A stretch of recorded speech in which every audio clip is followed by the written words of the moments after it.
All right, here we go in 3, 2, 1. What's up, y'all? Welcome to the Sports Medicine Broadcast, a podcast to promote and improve your practice as an athletic trainer. Dr. Eric Mackney is here to share some of the updates on biologics and surgical interventions of the elbow. We're going to talk about all the different, well, I don't know, we'll talk about elbow stuff anyways. And so it was really cool because John and Dr. Mackney work closely together. So I've got John Seco here, but he asked to be on here so he could share some wisdom, and it wasn't something like I had to go and beg him, hey, can you do this, right? He was like, hey, yeah, sure, I'd love to share this wisdom, because that's one of the cool things that John said about Dr. Mackney is he is an amazing doctor, knows his stuff, super intelligent, but he's very relatable. So he can talk to the patients, he can communicate with them, with the parents, and so I'm really looking forward to this conversation, making it just a good, relatable, understandable conversation for us, and hopefully how we can help our athletes and our patients better understand and prepare for any sort of elbow injury that we have. This is sportsmedicinebroadcast.com/biologics. I'll have links to get a hold of Dr. Mackney and anything else we talk about there. Again, sportsmedicinebroadcast.com/biologics. So, John, other than the stuff I just said about Dr. Mackney, what else do you have to introduce him with? Yeah, so Dr. Mackney is actually our team physician for Bloomfield Hills High School up in Michigan.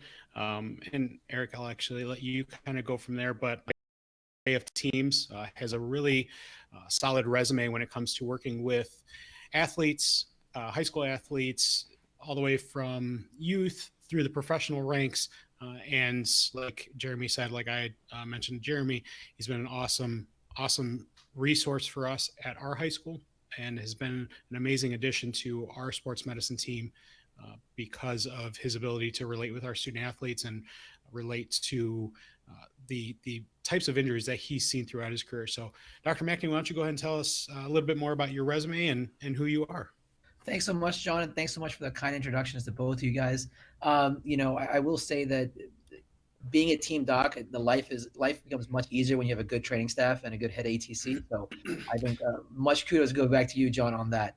My name is Eric Mackney. I'm a sports medicine orthopedic surgeon. I am at the Henry Ford Health System in the Detroit metro area. I take care of a number of different schools, most notably at the high school level with Bloomfield Hills High School, and I also take care of Cranbrook. I'm one of the team physicians for Oakland University and also on staff with the Lions, the Detroit Lions, which obviously is the NFL team. I am a consultant as well with the Los Angeles Angels baseball team. I think that the reason this podcast is coming about because, I take care of a variety of injuries, in sports medicine, including, the typical shoulder, elbow, hip, and knee sports medicine injuries. But the throwing elbow, especially with youth baseball players, is a big research focus of mine and a big passion of mine. I was an overhead athlete myself. I played tennis throughout high school and college. And, these injuries are very similar to the ones that we see in baseball players. And the thing with baseball is that, our youth are getting worse injuries earlier on, all related to overuse, especially with our pitchers. And the injury rates are only going higher and higher no matter what we're doing.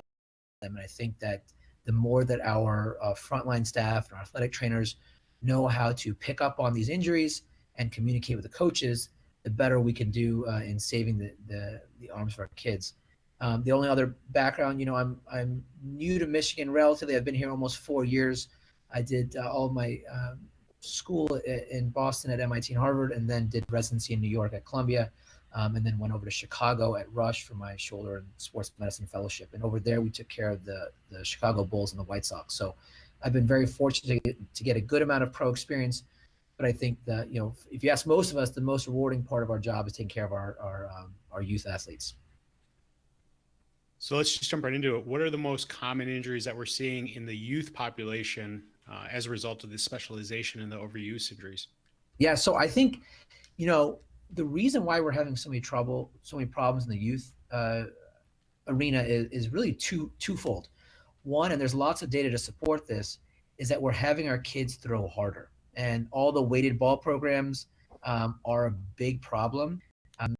There's a lot of conflict of interest in the manufacturers of the programs and the companies that are trying to promote velocity. And it seems like kids only care about velocity. And so they're doing these things. So you have like 12-year-old kids who have undeveloped frames, undeveloped skeletal systems that are going and stressing their muscles in ways that don't work. And we'll talk about that later, why that promotes injury. The next problem, as you mentioned, is an overuse problem, and it comes down to the issue of single sport specialization. If you look back at athletes in prior generations, it was football in the fall, basketball in the winter, baseball in the spring. And you never saw Tommy John surgery. You never saw any injuries, overuse injuries whatsoever, because the body is resting at their off season. So if you're a football player, you're resting, the knees and the legs when you're playing baseball in the spring or what have you. Because kids are doing one sport year round because they think that's the way to get to college and pro, they're doing showcases, they're doing training. I thought coming to Michigan that baseball would die down in the winter, and it's fully active in the facility. Ball, weekend ball, summer ball, travel ball, AAU, whatever it is on top of your high school ball. So that's why we're seeing these injuries. And to answer your question a little more directly, John, you can pretty much figure out what's going on with a youth baseball player injury-wise based on their age and what they're complaining about. And I think that if you just listen to the kid, you'll have a good idea what's going on. And when a kid's injured, they're not always complaining of pain. It might be forearm tightness, it might be clicking, it might be catching, it might be early fatigue, it might be loss of accuracy or loss of drive on the pitch. And I think that's the biggest thing to take into account is what are they actually complaining of? And the question I always ask is, does this pain or these symptoms affect your ability to play? Kids in general don't like to be injured. So if they're coming to you with an injury, they probably have something real there. And we did a study in 2014 that said that, a very large proportion of kids, upwards of 50%, will play with arm pain even though they've told an adult about it and they feel pressured to play. So as athletic trainers, you guys are going to be the ones that first hear about any sort of discomfort in the arm. And I would not write any of that off, especially in a pitcher or a catcher. And then be mindful of the kids that are pitching on some days and then playing the outfield or playing catcher. I think a lot of leagues now don't allow kids to play pitcher and then catcher in alternate days, but be mindful of that. And just because they're adhering to their pitch counts during their high school season doesn't mean they're also not violating them when you include their travel ball. I think that when the kids are young, like middle school, if they're complaining of pain on the inside part of the elbow, that's when you really worry about fractures, the growth plates, or ligament injuries. And if they're complaining about pain in the back, it can be also a stress fracture, especially at what we call the olecranon. And believe it or not, gymnasts are also very prone to these injuries. And I'll show you some slides later. But when kids are doing gymnastics, they're loading the outside part of the elbow, and you can get cartilage injuries, loose bodies, and all kinds of debris there. So I think asking that history is the most important thing, and then you can take it from there. I guess when we look at it, athletes throwing harder, we're seeing worse injuries at the younger age. For a while there, it was, for me, it's, you almost want to tell these coaches, you want to tell these parents and the students, just stop, relax, stop playing. But I almost negatively, I think we're past that. We can't do that anymore because they're not going to heed that advice. So what can we do? Because they're going to continue on playing year round. They're going to play in 2 different leagues at the same time. They're going to go off, and even though they adhere to their pitch count for the game, they're going to go and throw 400 balls the next day. What can we do as athletic trainers to combat that, aside from education, I guess? The trick I like to use, it'll be a couple months from now, I imagine, where with overuse injury, and when I tell them to shut down for 4 to 6 weeks, they'll say, I can't, I've got a showcase, or whatever it is. Mm-hmm. What I tell them, though, is if you don't shut down now, that's fine. Your shutdown period will last 3 times as long or 4 times as long. And if you need Tommy John surgery, that's 18 months, and you'll never get back to where you were before, at least most likely. When I say that to them, I think it gets into perspective. The hard part also comes with the parents. Sometimes the parents are the ones that don't want the kid to shut down. And that's where you have to be, especially as the athletic trainer, very keen on that parent-child dynamics. And it's easy for me a lot of times in the adult world because they come in, they're 18, whatever it is, I listen to them, go forward. But when the parents are involved, it makes it much more of a dynamic situation. So sometimes you have to ask the kid alone, hey, listen, are you hurting? And does this really bother you? And also, are you having fun playing? Our study looked at kids that were having injuries, and they found that the kids who were having overuse injuries aren't having as much fun playing baseball. So when you see those indirect signs, that's the hallmark of a good AT. When I hear again from someone like you, John, like, look, something's off with the kid. They're not into it. I think that maybe the parents pushing a little bit too much. That's when we really got to sit the parents down and say, look, you're doing a disservice to your kid if you're pushing this, because you're making whatever injury they have worse, and you're making them not enjoy their sport. And we all see this all the time with burnout. Yeah, that's definitely one of the major things that we see is the parent involvement. Whether it's good or bad, they're there, but if they're pushing our students, that's where it becomes really difficult for us to really get that message across and to get those students to slow down. Let me hop in here real quick. Yeah. So you were talking about the catcher and the pitcher thing like that. So at Pasadena High School, we may have 12, 13 guys on the sophomore baseball team, right? So these are the guys who are 14, 15, they're throwing. So what kind of plan or recommendation do you have? What ways can I work with a coach to say, hey, this kid can't go from pitching to shortstop to outfield to catcher when we only have 12 or 13 guys? Dr. McNee? Yeah, so I think a lot of the youth leagues, especially for the younger kids, have guidelines on that, and some of them have outlawed the pitcher to catcher specifically. If you look at the guys who get Tommy John surgery again at the pro level, obviously the pitchers are the ones who have the highest risk, but right afterwards it's catching. So I think that if you've got a pitcher, at least my recommendation is you shouldn't have them doing a lot of catching because you're just overloading the throws. I prefer, again, this is a personal thing, but I prefer that if you have a high level pitcher or a high frequency pitcher, have them play some positions such as second base, first base during their off day, so they're not throwing as much. And again, each league does have at least many leagues do have their own guidelines. But that's my way of doing it. And again, you got to talk to the coach and say, listen, if you want this kid to be around producing, you got to protect the arm. And presentations to youth leagues over the last couple of years. And I will say that I personally think that coaches have become much more engaged in this problem. I think they're much more receptive to this problem. And I think that, what do you guys think in your experience? Have you found coaches to be pretty receptive to these kind of limitations, or are there still a lot of, it's my way or the highway, or I don't believe in this kind of stuff? I honestly think that, especially at our high school, the coaches become more receptive to those guidelines. We did have a coach that was receptive. However, they began to start manipulating the rules or manipulating the pitch counts. And luckily that coach is no longer with us, because that was one of the things that we noticed was, hey, he's not really actually protecting our kids. Coaches are starting to realize the liability issues that are going to be pressed upon them if they don't follow these rules and guidelines. I think as athletic trainers too, the more educated we are, the more we're able to communicate the reason why we're doing these things, not just to override coaches. We're there to be a specialist and to help them win games and to really help their students rather than holding them back.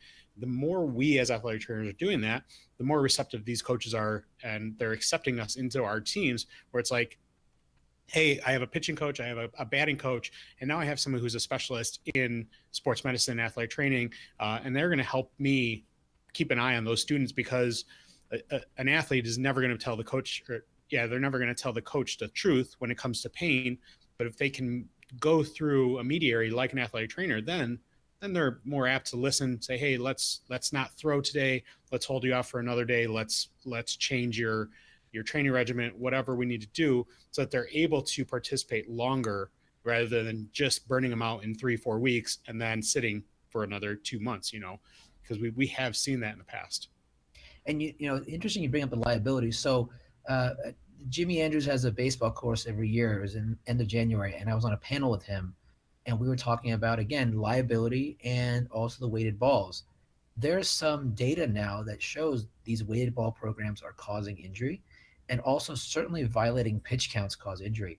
And so I think that as the liability issue gets more crystallized, and certainly if it goes in the favor of more liability for the coaches and and staff, I think you will see a even more dramatic shift away from kind of bad behavior, especially if you can be on the line if that kid blows out his arm. And I think the education piece is everything. Once you sit down with the coach, I don't think coaches are inherently wanting to wear down their kids at the expense of a win. But when you actually teach them what's going on and how fragile the bodies are, especially when they're skeletally immature, 13, 14, 15 years old, and we all know no two 14-year-olds are the same. Some 14-year-olds can be like they're 19, some can be like they're 9. It's just what it is. But once you educate the coaches, that's where things really come together. And the other education is that, with kids, and this is why we give seminars to kids and their families, everyone seems to think, it's all about arm speed or velocity. And the only way you get there is by having a stronger arm. And again, I mean, I played tennis growing up, but even if you throw a ball, you know that muscle strength does not equate to velocity. And it's all comes, I mean, throwing is as much of a lower extremity activity as an upper extremity activity, starting with the whole kinetic chain from feet to legs to core to spine to shoulder. And the hand is just really the mechanism to get the ball out. You're not generating force in your arm or your forearm or your shoulder as much as you are in your whole kinetic chain. And kids are too focused on this weighted ball program, which focuses more on the arm than it does anything else in the kinetic chain. And that's why we're seeing these injuries tick up so much higher. What is your thought on pitch count? I love getting into a pitch count discussion because you hear it. If you look at what our standard is in Michigan, it can be very difficult to understand. It's 100 pitches per game, but if you pitch 80, you can pitch 20 more the next day. It's luckily you have an MBA and you probably will figure that out where I wouldn't be able to. But what is your thought overall on pitch count as a protective factor? I think that there is some vagueness because you have a pitch count, but then what about the warm-up pitches, right? And how much effort are you doing the warm-up pitches, right? Or practice or whatever it is. I think that's a discussion that the team has to have in the beginning of the year or the beginning of the season with the staff, the training staff, the AT, the coach, and say, okay, these are the pitch counts. We're going to monitor them. And certainly if any kids are getting, if we, and that's where the AT is so crucial. Say, hey, listen, this year we've got 3 kids with elbow soreness or bicep tendinitis or flexor tendinitis, and it's only 1 month in the season. Something's wrong, right? So that's where the monitoring comes in and good record keeping to see how things are going. But I think in general, if you abide by the spirit of the pitch count, I think you're going to be fine. And then being careful, close attention, like we talked about, what happens in the off season or the off day rotation on what position they're playing. And I think that's the biggest thing there. I want to talk about the elbow torque device. You talked a little bit about some research that you've done in the past, but I want to hear some of the things that you did with the elbow torque device when it comes to monitoring the stress that's put through the elbow during that overhead motion. Cool. That's a good question. So there's a device called a modus. It's a sleeve, and we can pull up a picture. I can try to pull up a picture. But if you look up modus, MOTUS, it's a sleeve with a small sensor that's very small that gets positioned next to the elbow, and specifically on the inside part of the elbow. And it's meant to measure torque at the elbow. And so the thought is, as you throw with that sleeve on, it'll tell you how much torque you have, also how much your arm is rotating, how fast, and what the speed is. Our group has done a lot of studies on that sleeve in the context of injury prevention. And what we found, you guys may know this, right? There's been a lot of debate on, are breaking pitches bad for kids, or is it better to just throw fastballs, or does it matter? So we did studies with youth players and adults and professionals, and we had them pitch different pitches that are either fastballs, changeups, or curveballs, and we detected how much stress was at the elbow. And what we found was the most important predictor of elbow stress is how fast you're throwing. So if your curveball has less speed than your fastball, which is normally what it is, or your changeup has less speed, then there seems to be less torque at the elbow. So this all kind of comes together with that concept of, okay, we're trying to throw hard, hard, hard. That's what's burning out our elbows, and it correlates to the studies that show there's higher torque. Interestingly enough, we took a bunch of youth throwers and gave them the sleeve and told them to do a simulated game. So pitch 6 innings and let's see how you do. What we found was that after every inning, they reported more and more fatigue starting at inning 1, which was surprising. I would figure that kids would get through a few innings before they start fatigue, but they start report fatigue literally after inning one. Not only that, we found that the torque started to go up, but then the velocity started to go down. So I just told you that the higher the faster you pitch, the more torque you have. But what we discovered was that when you are fatigued, the speed goes down, the torque goes up, which means there's something going on in the mechanics. So the arm is getting more exposed to stress, whereas the core, the trunk, the legs, the back, all those things are not producing that stress. It's all from the arm. So what we're learning is the harder you throw, the more stress on the elbow, independent of pitch type. Doesn't matter if you're throwing a curveball, fastball, slider, whatever it is. The harder you throw, the more stress you have. And when you get fatigued, you get stress without that velocity. And that's where these overuse injuries, I think, are happening. So how can we battle that fatigue? So I think that every kid, look, I'm not telling you to have 12-year-olds, hitting the gym racks and doing squats and curls and stuff. But, and you know this too, if you take your average high school football player, even a starter, and tell them to do a single leg squat or wall squats or planks, their cores are incredibly weak. Mm-hmm. And I think kids don't understand that if they want to get faster pitches and more durability and more accuracy, they need to get their core strength better. So body type exercises, planks, squats, those kind of things are actually good for building core strength in kids without, doing too much loading with muscles. Good conditioning. We have pitchers that come in that are overweight and they've got labral tears in the shoulder, elbow tendonitis. They've got hip issues and back issues. Their hips are tight. If your hips are tight, there's a lot of research that shows you have more stress at the elbow if you don't have good hip range of motion. We know about GERD, and you guys all probably are good at detecting GERD and or glenohumeral internal rotation deficit with the throwers, which is an adaptive problem where they externally rotate a lot so they can get some more whip on their throw. It's unclear if that contributes to injury, but certainly if your range of motion is off and you have bad mechanics and you're asymmetric, then your throwing motion will be off and have more stress on the shoulder and elbow. What we worry about is those kids that come in with the shoulder injuries and then the elbow injuries and the hip injuries on the same throwing arm, their entire kinetic chain is damaged. Mm-hmm. The other thing we didn't talk about was on mechanics. So I know that every team has their own coach, sometimes a pitching specialist, but sometimes the kids don't get enough time with that pitching coach to actually work on the mechanics. So what I do is I've got a couple guys in town that work on only mechanics. So if we have a kid that comes in, they're not doing well, they're having pain, the first thing I do is send them for a throwing specialist to see where their mechanics are off. I'll rest them and then I'll say, look, once you're done resting, if you're having pain resolved, then go see this colleague of mine, and they're going to work on your pitching mechanics. And not infrequently, I'll have the kids come back and say, you know what, my pain's gone and I'm pitching faster because I tweaked a few things on my delivery. I worked on my core strength and so forth. So I think these are the tools that we all have. And athletic trainers should have some guys that are go-to guys in the area, in the community, that can work on these things, get good lessons for the kids if it's not their own pitching coach. So let's talk about the mechanics and the impact on anatomy. I know you have a handful of slides that if anybody's watching, they'll be able to see, because I think it's always important to recognize actually what happens in the anatomy. I know with our interns, I always talk about if you know the mechanics, you know the anatomy, you're going to be able to identify the injury fairly easily. So if we get a really good view of actually what's going on in the anatomy, and how the mechanics impact that, I think it helps us understand the injury a lot more as athletic trainers. Yeah, and I think this, again, in medical school, we learn that you can get most of your diagnoses from the history and the physical. Mm-hmm. This kind of comes down to that. Can you see my screen now? I can see it, yes. Good. So what you'll see here, I don't know if you see the mouse as well, there's different parts in the pitching motion. There's wind up and early acceleration and, a late cocking of the elbow and follow through and deceleration. And the whole point is that at different points of this chain, different structures are at risk.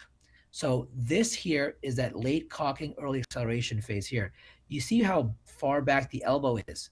This is where the Tommy John ligament, that UCL, and I'll show you some slides here, undergoes the most stress right through here. And also the shoulder starts getting stressed right here. That's where the labral tears happen. As you follow through, you can see how the elbow is going to be extended. That's where you can get some of those stress fractures, and also rotator cuff injuries. So you can ask the kid, when do you feel the most pain? If they say, right when I'm about to release the ball, that's that that cocking acceleration phase. You can in your head say, okay, this might be a Tommy John issue, or it might be a labral tearation in the shoulder. If they say it's more in follow through, like at this last slide here, Mhm. you're going to say, okay, that's probably more of a cuff issue. If it's more an extension, it's more an elbow extension issue that can affect the olecranon. And so just something to keep in mind. And the heart of it is it's all mechanics, like you said. Orthopedics is applied mechanics. So if you look at the elbow, this is the right elbow here. This is the inside part, the medial side. This is the lateral side. The Tommy John ligament comes right through here. Starts at this medial epicondyle, comes right down here.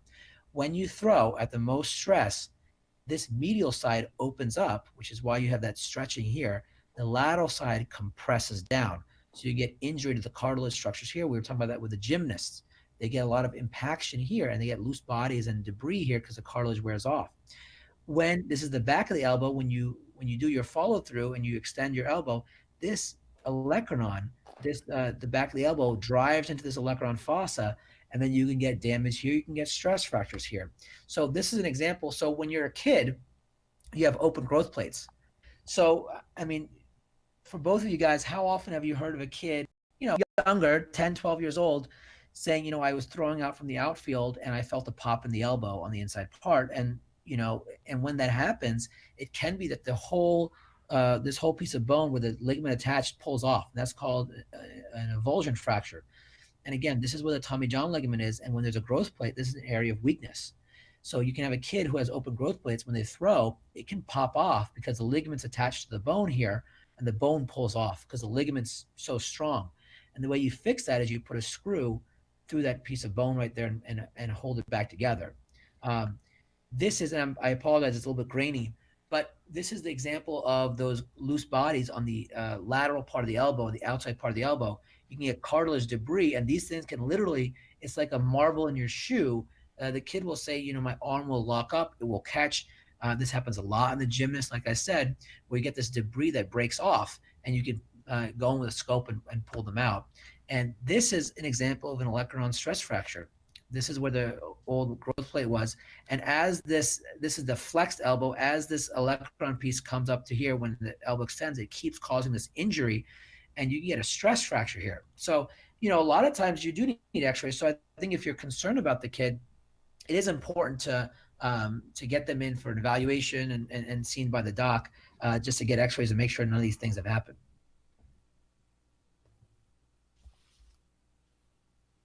So when we're dealing with somebody with a Tommy John, I noticed the one that where we had the avulsion fracture. Typically, around what age would you see that in?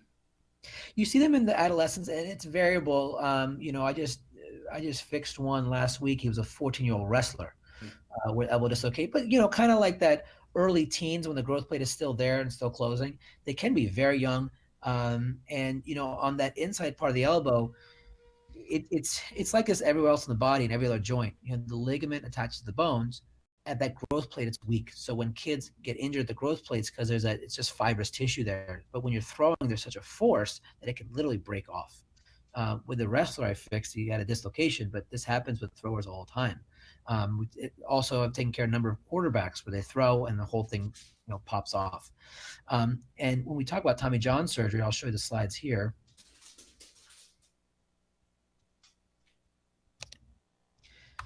So this is the inside part of the elbow. This is and again, it's a little blurry, I apologize, but this is the ulnar collateral ligament complex. This is the anterior band of the ulnar collateral ligament. They call this ulnar collateral ligament because on the ulnar side, that's the ulna. This is the main Tommy John ligament right here. When this wears out, it in older kids or adults, what happens is over time, this ligament just wears out. It becomes attritional and kind of just becomes incompetent. And the way you fix that is by doing what's called an ulnar collateral reconstruction or a Tommy John surgery. You take a ligament from the forearm called the palmaris tendon. You make little drill holes, and you recreate that ligament with a graft, and now it's stable. There's been some new developments in kids, and this is where things are very exciting. In kids, what happens sometimes is the ligament is okay, except it's just pulled off on one part. It used to be that either we did the reconstruction or we did nothing because the open growth plates, you don't want to drill across them. We have a new procedure where it's called the ulnar collateral ligament repair with the internal brace. What happens is, let's say the ligament is just pulled off of this side or here, you can reattach that ligament with a suture anchor and then use this internal brace. It's like a tape, and you basically put it back into the other side. So now you've repaired the ligament as opposed to reconstructing it, and you've given it like almost like a brace or a splint inside the skin to hold it protected. Just to give you an idea on time frame, if you get an ulnar collateral ligament reconstruction, which is this procedure here, if you look at the Major League Baseball time to play, they're back pitching in a game at 12 months, but it's really about a year and a half before they're kind of back into where they want to be. With the repair with the internal brace, you're hoping to get them back pitching 4 to 6 months full go. So this is a really exciting surgery that we're doing, and we're seeing our kids get back much sooner and safer, and we save the ligament that they have there, which is it's very, very exciting. Now, would you opt for that over the traditional Tommy John surgery? And when would you, I guess, when would you go towards the traditional versus the internal brace? So, and as you know, we just had a picture from the Bloomfield team. We did this on, and the way we approach it is that we tell the kid or the player, look, if the ligament looks okay, if it looks healthy, I'll try to repair it. If it looks damaged or compromised, I'll do the reconstruction. So oftentimes we're ready for both at the time of surgery. And on the MRI, usually we have enough information to be able to tell if the ligament looks good or not. Obviously, we're prepared both ways, but the MRI will give us a lot of information. Do you have any pictures of MRIs? I can pull some up if you give me a couple seconds. Yeah. So that's one of the things that I think it lacks with athletic trainers, unless they've done their own research or unless they've spent their own time or personal energy into doing more imaging studies and trying to learn them. I know a lot of us are really good at reading x-rays. They're pretty easy to read. But when it comes to the more complex ones like MRIs, CT scans, things like that, we have a little bit more difficulties. What are some things that a student comes in, hands me the disc, and says, this is my MRI, that we can look out for as athletic trainers to help assist them? Because there typically is a little bit of time before when they see you, they get their MRI, they hand the disc to us, and then they see you again. That way we can help just inform them a little bit more as to maybe something that we've seen in the MRI or an image. Yeah, so I would say this.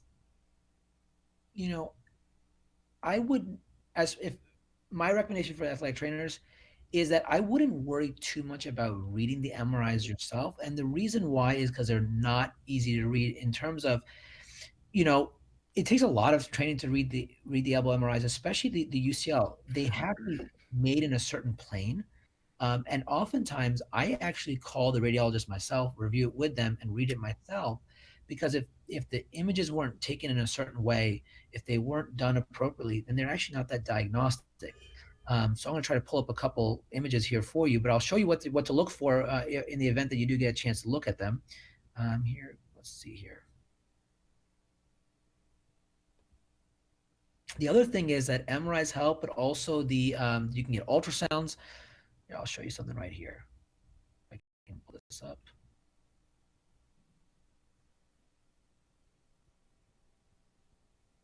All right, let me share my screen here for it with you.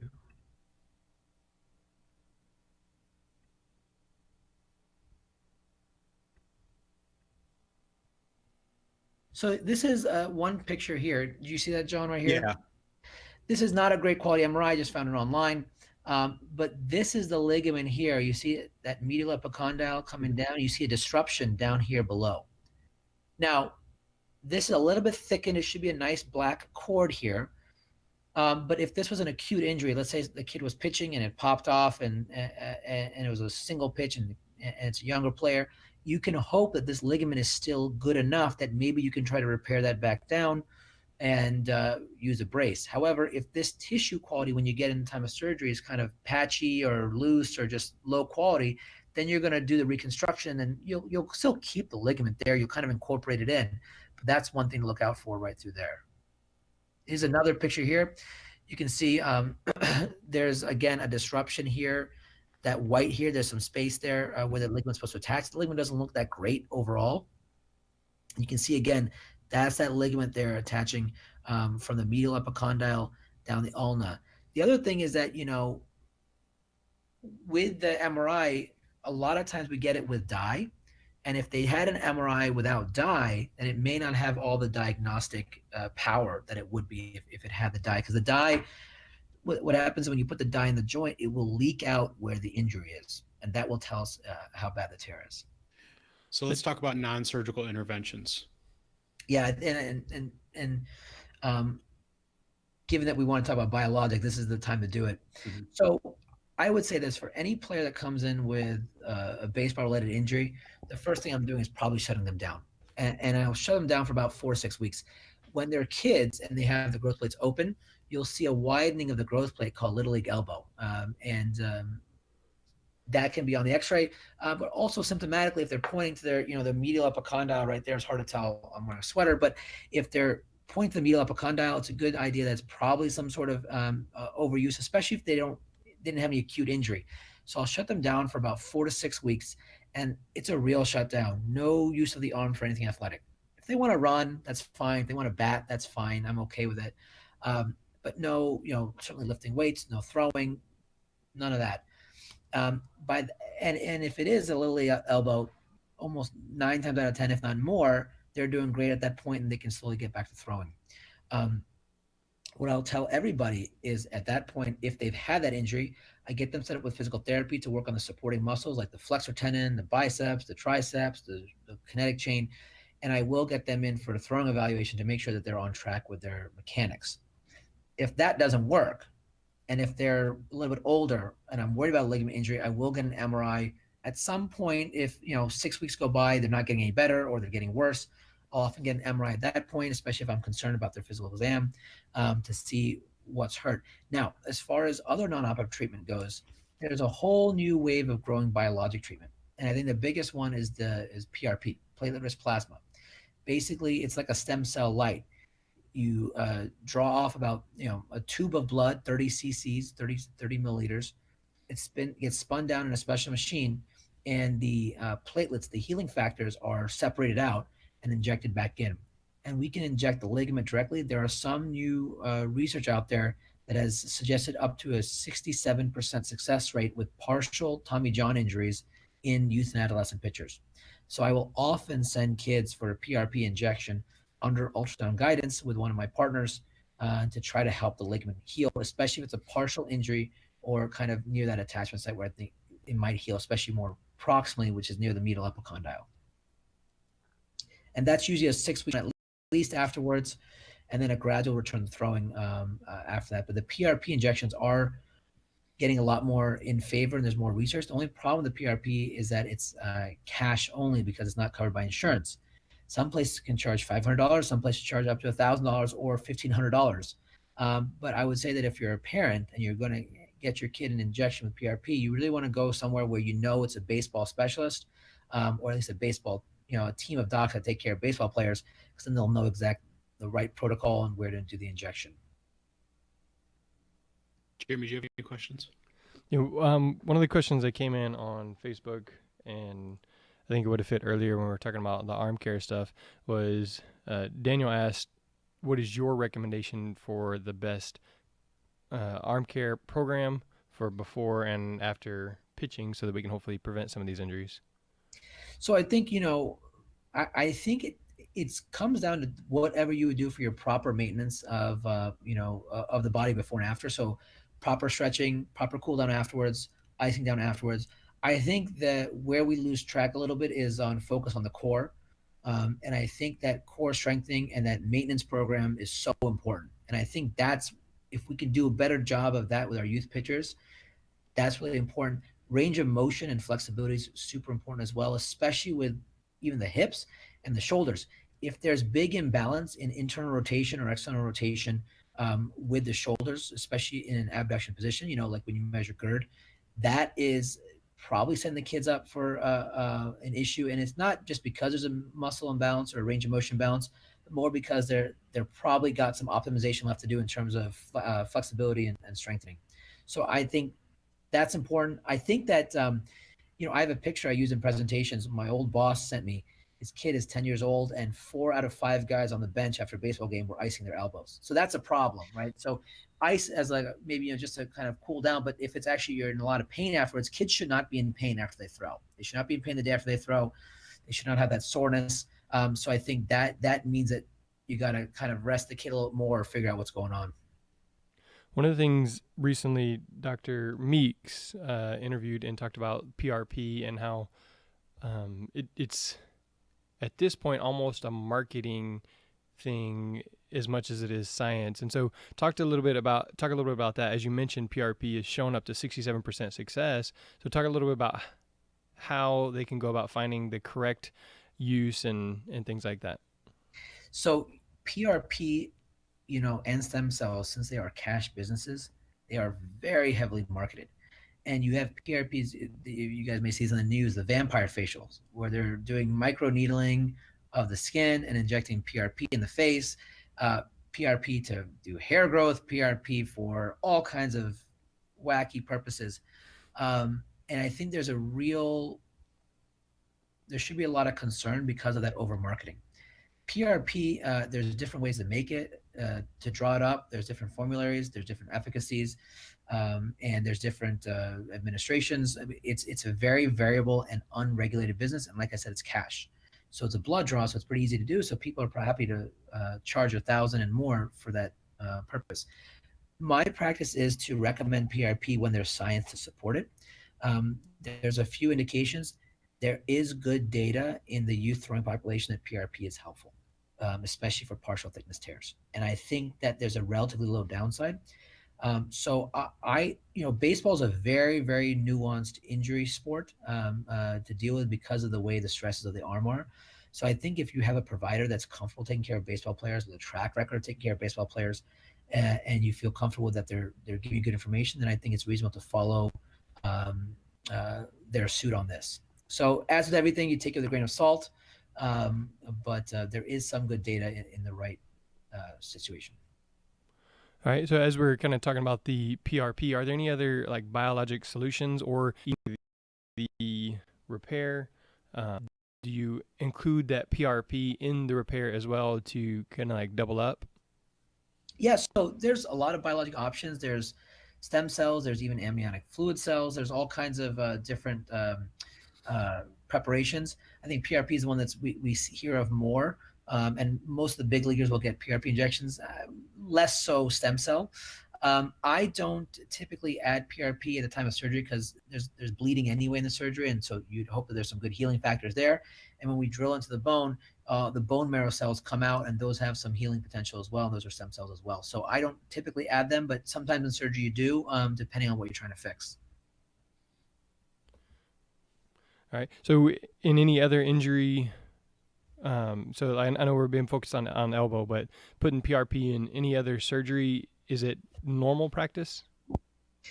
It is done often when you're doing cartilage surgery. We have used PRP successfully to treat labral tears in throwers. Like if we have a pitcher who's coming on their senior season and they want to make sure they can get pitching, we'll try a PRP injection.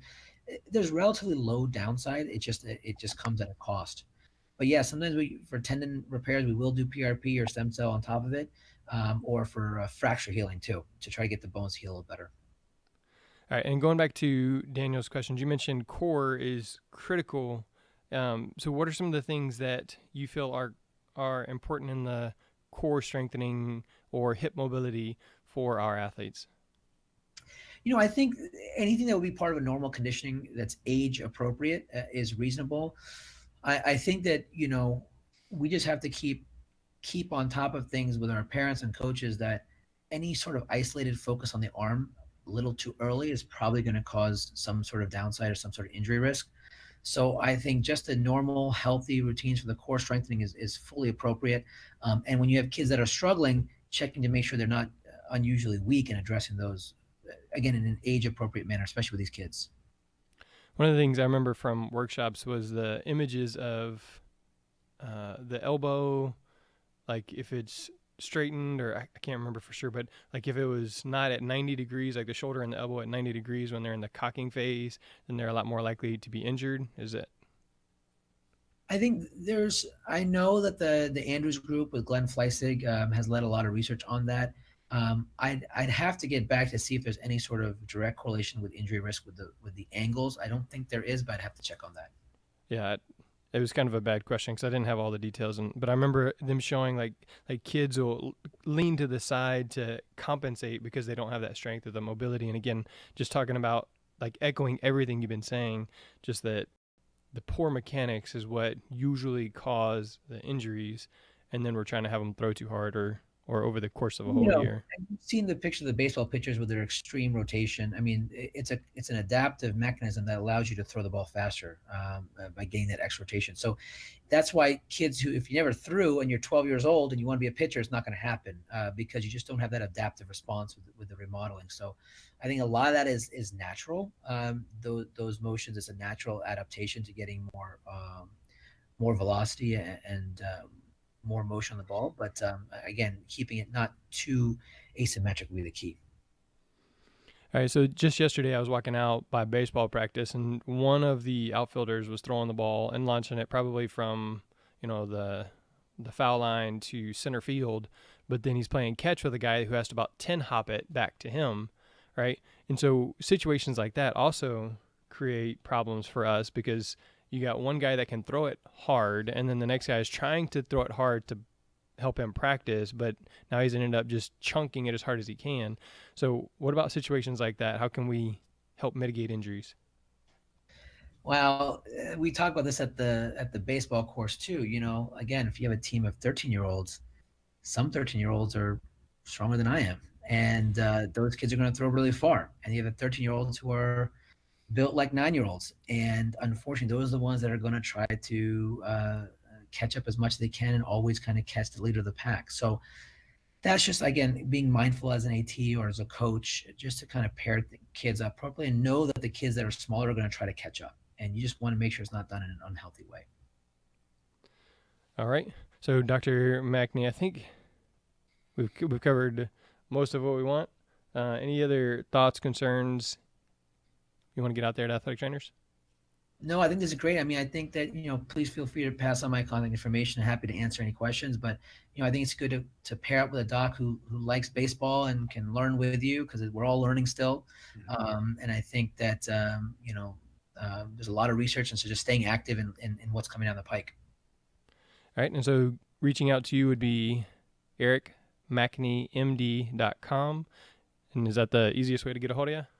That's my website, and then you guys can send out my email as well. I'll send that over to you. Okay. But ericmackneymd.com is my website. Yeah. Yeah. So I was over there kind of getting ready for the interview, and there's links for his social media info. So like his Twitter and LinkedIn, easy way to connect there as well. So it's Eric, MAKHNIMD.com. So Eric with a C, right? ERICMAKHNIMD.com. And you can get a hold of him, ask him questions there, social media. And John, go ahead, John. Best way to get me is on Twitter at John Seco, so JohnCiecko, or email jciecko at Bloomfield, BLOOMFIELD.org. And then since Dr. Mackney is a team doctor for John, if you can't get a hold of Mackney, if he's ignoring you or something like that, then maybe John can get a hold of him for you. Or ask John. Yeah. All right. And it is March, which is National Athletic Training Month. And so I want to make sure that we just have an opportunity to, again, celebrate what athletic trainers are. Dr. Mackney did that in the beginning, just saying how crucial athletic trainers are to the whole process. And then on Instagram, which is the Sports Medicine Broadcast, there are some challenges where I've got prizes that we're giving out. So things that will help improve your practice as an athletic trainer. So some of the Compex units that John and I talked about with Brandon will be giving out several of those to the people who write poems and we select and read them. So check out those Instagram challenges. It's just fun, just a way to promote what we're doing. And then again, if you want to get a hold of Dr. Mackney, I'll have links in the show notes. This is sportsmedicinebroadcast.com/biologics. Again, sportsmedicinebroadcast.com/biologics. And then if you want to check out MedBridge, Mark Pro, or Hoist Hydration using the SMB, or Myotech using the SMB as your promo code, will help save you some money on shipping or a discount or something like that. So check those out as well. So for Jeremy, John Seco, Dr. Eric Mackney, and the Sports Medicine Broadcast, that is a wrap. Thanks. Thanks so much, guys. Thanks a lot.